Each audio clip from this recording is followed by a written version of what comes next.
ये जो कहानी मैं आपको सुनाने जा रहा हूँ, ये कहानी हमें हमारे परदादा सुनाया करते थे। बेसिकली हम लोग का जो ताल्लुक़ है वो सूबह सरहद से है, जिसे अब केपी के कहा जाता है। खैर, ये जो कहानी थी वो कुछ इस तरह से थी कि अब से तकरीबन 55 या 60 साल पहले मेरे जो परदादा थे वो सूबह सरहद के अंदर एक गांव के अंदर पुलिस में जॉब किया करते थे। अक्सर ऐसा होता था कि इनका तबादला मुख्तलिफ़ सूबों में, मुख्तलिफ़ शहरों में या मुख्तलिफ़ गाँव में कर दिया जाता था। तो वैसे ही परदादा बताया करते थे कि एक दफ़ा इनका जो तबादला था एक ऐसे एरिया में कर दिया गया था जहाँ पे चारों तरफ पहाड़ी पहाड़ मौजूद थे और दूर दूर तक किसी भी किस्म की आबादी का नामो निशान मौजूद नहीं था। दादा बताया करते थे कि जहाँ पे मेरा ट्रांसफ़र किया गया था उस एरिए या उस इलाके के बारे में बहुत सारी कहानियाँ थीं, बहुत सारी मिथ्स थीं जो मशहूर थीं। कुछ लोगों का कहना था कि इस एरिए में, इस इलाके में जन्नात रहा करते हैं, जबकि कुछ लोगों का ये मानना था कि इस एरिए में, इन पहाड़ों में परियां नज़र आती हैं। जबकि बहुत सारे लोग ये भी कहा करते थे कि इस इलाके में, इस खाली और वीरान सुनसान इलाके में शैतान का बसेरा हुआ करता है। परदादा बताया करते थे कि मेरा कभी भी किसी भी तरह इस तरह की बातों में ना ही इंटरेस्ट था और ना ही मुझे लगता था इस तरह की मखलूक़ात हुआ करती हैं।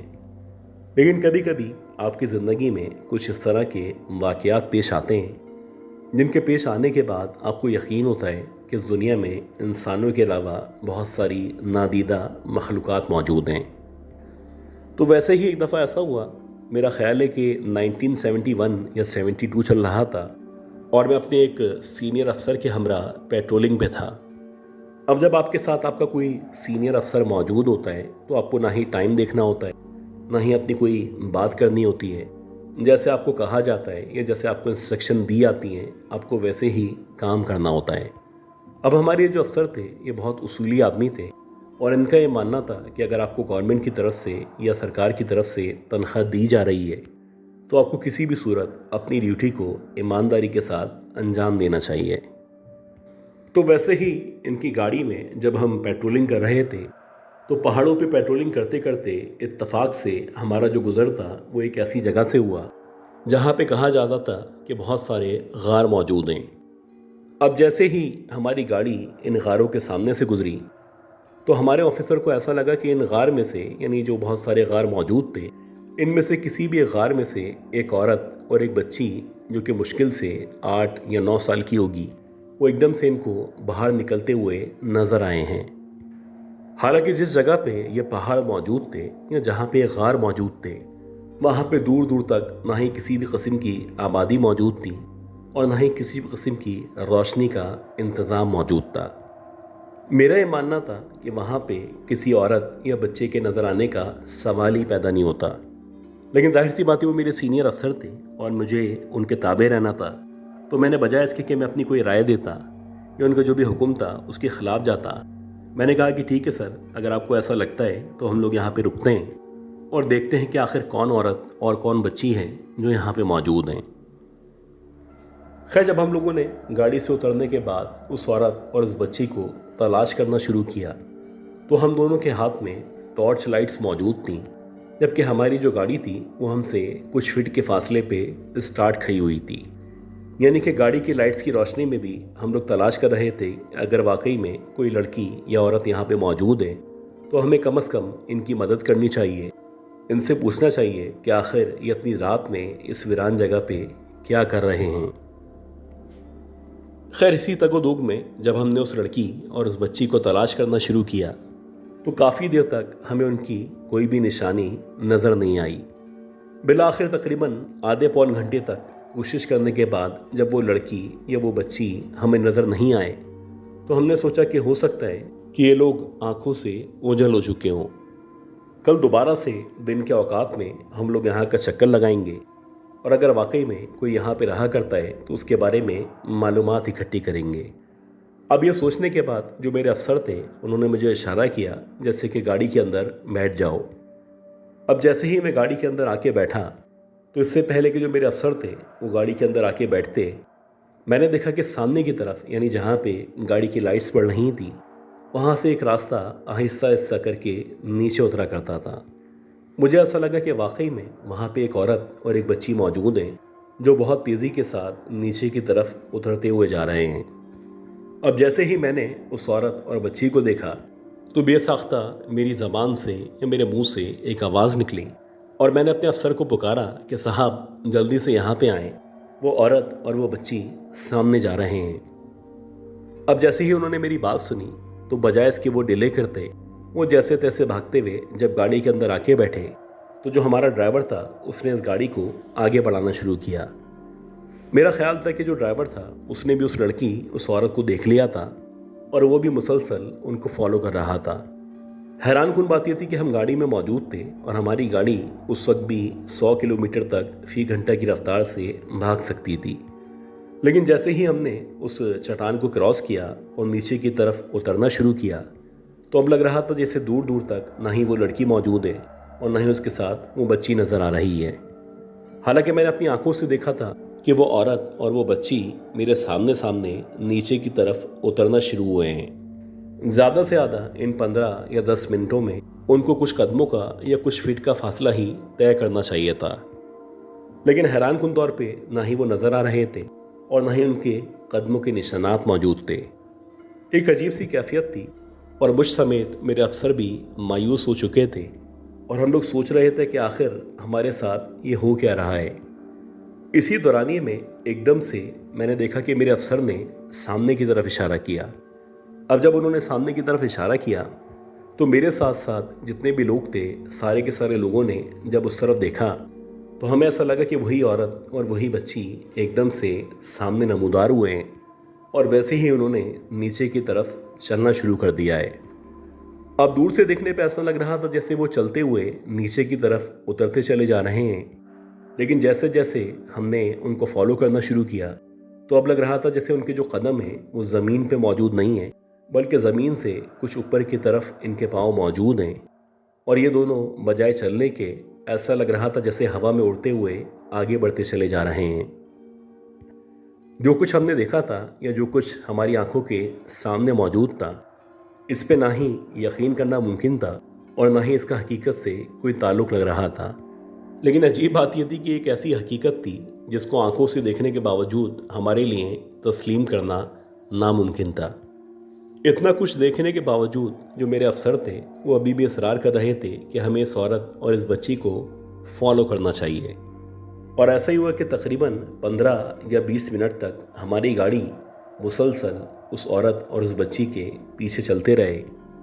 हैरान कुन तौर पे जितनी रफ्तार से हम लोग अपनी गाड़ी को भगा रहे थे उससे कुछ ज़्यादा रफ्तार से वो औरत और वो बच्ची हवा में उड़ते हुए नीचे की तरफ जा रहे थे। तकरीबन 20-25 मिनट तक मुसलसल उनको फॉलो करने के बावजूद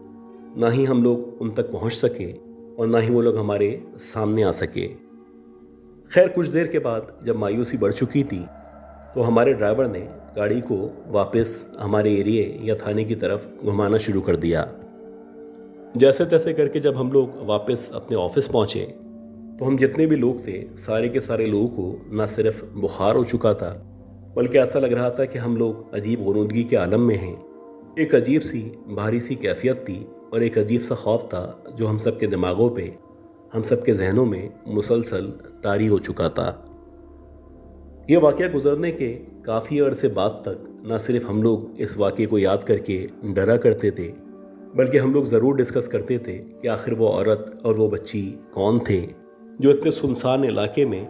इतने पुरसुकून इलाके में, इन पहाड़ों में जहाँ पे आबादी आज भी मौजूद नहीं है, न सिर्फ मौजूद थे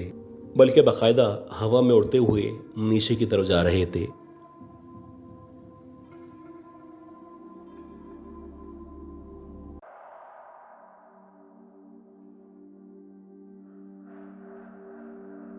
ये स्टोरी हमें मिस्टर S.A. गनी ने इंडिया राजस्थान से शेयर की है। ये बताते हैं कि इनके जो फादर थे वो इंडियन पुलिस के अंदर जॉब किया करते थे और जहाँ पे ये पैदा हुए थे यानी राजस्थान के करीब एक गांव मौजूद है, वहीं पे ही इनकी पोस्टिंग की गई थी। वैसे तो इनके फादर का वक्तन फ़वक्तन मुख्तलिफ़ जगहों पे मुख्तलिफ़ इलाकों में ट्रांसफ़र होता रहता था, लेकिन इनके फादर ने अपनी ज़िंदगी का एक ज़्यादातर हिस्सा अपने ही गांव में या उसके करीब के जो भी गांव थे वहाँ पे गुजारा था। बेसिकली ये जो एरिया था ये एक बॉर्डर वाला एरिया था और इसके सराउंडेड एक बहुत बड़ा सा डेजर्ट मौजूद था। इससे पहले कि हम इनकी इस स्टोरी की तरफ बढ़ें, अगर आप में से किसी ने भी अब तक इस ऑडियो टेप को लाइक नहीं किया तो मुझे सपोर्ट करने के लिए इसको लाइक कर दें। आज की इस ऑडियो में हम टारगेट करते हैं कि कम से कम 100 लाइक्स मिलें। खैर, जब इनके फादर की पोस्टिंग राजस्थान से तकरीबन 20-22 किलोमीटर दूर एक गांव में की गई तो बेसिकली ये जो गांव था ये बॉर्डर के करीब था और वहाँ से पाकिस्तान की सरहद मिला करती थी। अब जाहिर सी बात है, जब आपकी पोस्टिंग किसी ऐसे एरिया में की जाती है जहाँ पे करीबी बॉर्डर मौजूद हो तो आपको बहुत ज़्यादा विजिलेंट रहना पड़ता है। ये बताते हैं कि वैसे ही अक्सर ऐसा होता कि इनके फादर को रात के औकात में भी कॉल किया जाता और इनको कहा जाता कि इस एरिए के या इस डेजर्ट के जहाँ पे बॉर्डर मौजूद है आपको चक्कर लगाने हैं, जिसे आमतौर पर पुलिस की ज़बान में पेट्रोलिंग कहा जाता है। तो वैसे ही एक रात के तकरीबन 1:30 या 2 बजे का टाइम था। ये बताते कि इनके फादर अपने थाने से इस बॉर्डर की तरफ यानी जहाँ पे डेजर्ट मौजूद था वहाँ के लिए रवाना हुए। अब जैसे जैसे ये आगे बढ़ रहे थे वैसे वैसे न सिर्फ अंधेरा बढ़ रहा था बल्कि अब ये जिस जगह पहुँच चुके थे वहाँ पे दूर दूर तक ना ही कोई लाइट्स मौजूद थी और ना ही किसी भी किस्म की आबादी थी। गर्ज के जहाँ तक इनकी नज़र जा रही थी डेजर्ट ही डेजर्ट मौजूद था और ऐसा लग रहा था जैसे बस कुछ एरिया क्रॉस करने के बाद दूसरा मुल्क शुरू होने वाला है। ये बताते हैं कि जब इनके फादर मुड़ने ही वाले थे तो एकदम से इनको ऐसा लगा कि साइड में यानी कि जहाँ पे मिट्टी पड़ी हुई है उस रोड के बिल्कुल बराबर में एक बॉल नुमा या फुटबॉल नुमा कोई चीज़ पड़ी हुई है। अब इनको बड़ी हैरानी हुई कि इतनी रात में ये जो चीज़ वहाँ पे पड़ी हुई है भला वो यहाँ पे कैसे आ सकती है।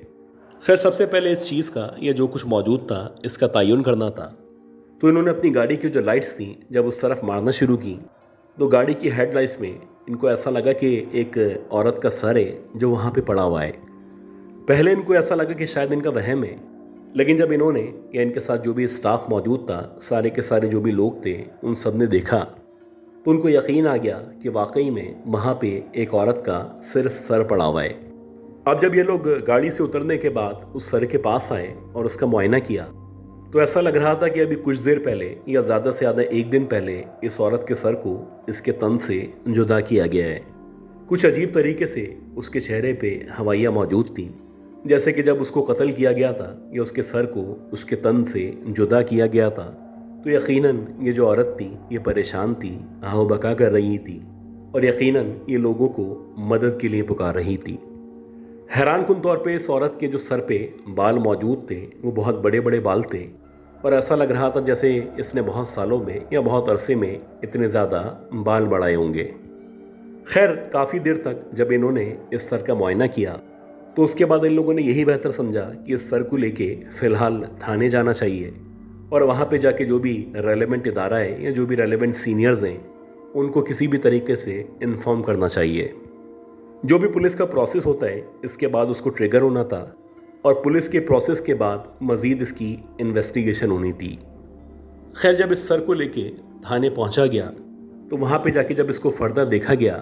तो बज़ाहिर हुलिया से या शक्ल से ऐसा लग रहा था जैसे कोई गोरी औरत है या फिर बज़ाहिर ऐसा लग रहा था जैसे कोई औरत है जिसका ताल्लुक इंडिया से नहीं है। अब इनके फादर ने उस सर को एक तरफ साइड में रखा और ये लोग वेट कर रहे थे कि जैसे ही सुबह होगी तो जो भी रेलेवेंट मेडिकल इदारा है या जो भी इनका अस्पताल है वहाँ पे इस सर को भेजेंगे और वहाँ पे जो भी फिर डॉक्टर्स वगैरह का प्रोसेस है वो ट्रिगर होगा। अब ये बताते कि जब इनके फादर ने उस सर को साइड में रखा और रखने के बाद अपने जो भी दीगर काम थे या जो भी स्टाफ से बातें वगैरह थी मीटिंग करना शुरू की तो बातों ही बातों में इनको पता ही नहीं चला कि देखते ही देखते रात के तकरीबन 3-3:30 बजे का टाइम हो चुका था। अब ये लोग दोबारा से थाने से बाहर निकले और इनका ख्याल था कि एक दफ़ा फिर आगे पीछे का चक्कर लगाया जाए और जाके देखा जाए कि कोई इस तरह के लोग या दहशतगर्द वगैरह वहाँ पे मौजूद तो नहीं है। ये बताते कि ये सोचते ही जब इनके फादर अपने जो भी स्क्वाड था उसके हमरा बाहर निकले और जैसे ही ये मोबाइल की तरफ बढ़ने वाले थे तो इन्होंने अपने एक सिपाही को कहा कि हम लोग वहाँ पे जा रहे हैं, तुम यहीं पे इस थाने में मौजूद रहना, अगर तुम्हारे पास कोई कंप्लेन आती है तो उसको भी टैकल करना और ख़ास तौर पे ये जो सर ये हेड हमें मिला है इसकी हमें फर्दर कल इन्वेस्टिगेशन करनी है। तो ख्याल रखना कि जो जंगली जानवर वगैरह मौजूद हैं, जैसे कि आम तौर पे रेगिस्तान में कुत्ते या फिर आप कह सकते हैं कि भीड़ वगैरह मौजूद होते हैं, तो ऐसा ना हो कि वो इस सर को उठा के ले जाएं। अब ये कहते ही जैसे ही इनके फादर मोबाइल की तरफ बढ़ने लगे, तो वो सिपाही जिसको कहा गया था कि उसको यहाँ पे रुकना है और इस सर की हिफाजत करनी है, तो वो एकदम से बाहर की तरफ आया और वो कहने लगा कि साहब, जहाँ पे आपने वो सर रखा था, अब वहाँ पे वो सर मौजूद नहीं है। ये सुनते ही इनके जो फादर थे वो बड़े हैरान हुए। हालांकि इन्होंने अपने हाथों से अपने सामने उस सर को साइड में रखा था। खैर, ये सुनने के बाद जब ये वापस से सारे के सारे अंदर आए और इन लोगों ने थाने में इधर उधर देखना शुरू किया, तो वाकई में काफ़ी कोशिशों के बावजूद ना ही वो सर नज़र आ रहा था और ना ही पता चल रहा था कि बिलाखिर ये जो सर इनको मिला था ये कौन लेके चला गया है। बड़ी हैरानी की बात थी, ना ही कोई जंगली जानवर, ना कोई भेड़िया, ना ही कोई इस तरह की मखलूक अंदर आई थी और ना ही किसी को भी इस सर को बाहर ले जाते हुए देखा गया था। अगर इस थाने के अतराफ़ की बात करें तो चारों तरफ ना ही आबादी मौजूद थी और ना ही इतनी ज़्यादा रौनक हुआ करती थी। खैर, ये बताते हैं कि जब बारी बारी एक एक हिस्से को चेक कर लिया गया, तो उसके बाद फाइनली जो थाने की बैक साइड थी, जहाँ पे कुछ छोटे छोटे से दरख्त मौजूद थे, तो मेरे फादर ने सोचा कि वहाँ पे भी जाते हैं और वहाँ पे भी जाके देखते हैं, हो सकता है कि कोई कुत्ता या भेड़िया वगैरह इस सर को लेके पीछे ले गया हो। अब ये सोचने के बाद मेरे फादर अपना जो भी स्क्वाड था उसके हमरा जब पीछे की तरफ आए, तो जब इन्होंने नीचे यानी दरख्त के अतराफ़ में देखना शुरू किया, तो नीचे की तरफ वो सर मौजूद नहीं था। अब नीचे देखने के बाद जब इनके फादर ने ऊपर की तरफ देखा, तो इनको ऐसा लगा कि ये जो सर गुम हो गया था, ये जो दीवार है इस दीवार के बिल्कुल ऊपर रखा हुआ है। अब इनके साथ साथ दीगर जो भी अमला था, सारे के सारे लोगों ने जब दीवार की तरफ देखा, तो वाकई में ये जो सर था ये उस दीवार के ऊपर न सिर्फ रखा हुआ था, बल्कि अगले ही लम्हे इन सब लोगों ने कुछ इस तरह के मनाजिर देखे, जिन मनाजिर की इन तमाम लोगों के पास किसी भी किस्म की एक्सप्लेनेशन मौजूद नहीं है। ये बताते हैं कि मेरे फादर के साथ जितने भी लोग थे, सारे के सारे लोगों ने देखा कि ये जो सर जिस दीवार पे रखा हुआ है, उस दीवार पे हालांकि सिर्फ सर मौजूद है, लेकिन उसके बावजूद उस औरत की जो आंखें थीं मुसलसल मूव कर रही थीं, और ना सिर्फ उसकी सिर्फ आंखें मूव कर रही थीं, बल्कि अब लग रहा था जैसे उसके चेहरे पे एक शैतानी सी मुस्कुराहट मौजूद है। एक अजीब सी कैफियत थी, एक अजीब सा खौफ था जो सारे के सारे लोगों पे तारी था। हैरान कुन बात यह थी कि ये सर मौजूद था, इसका धड़ मौजूद नहीं था। उसके बावजूद ऐसा लग रहा था कि इस मुंह या इस सर के अंदर एकदम से रूह फूंक दी गई है।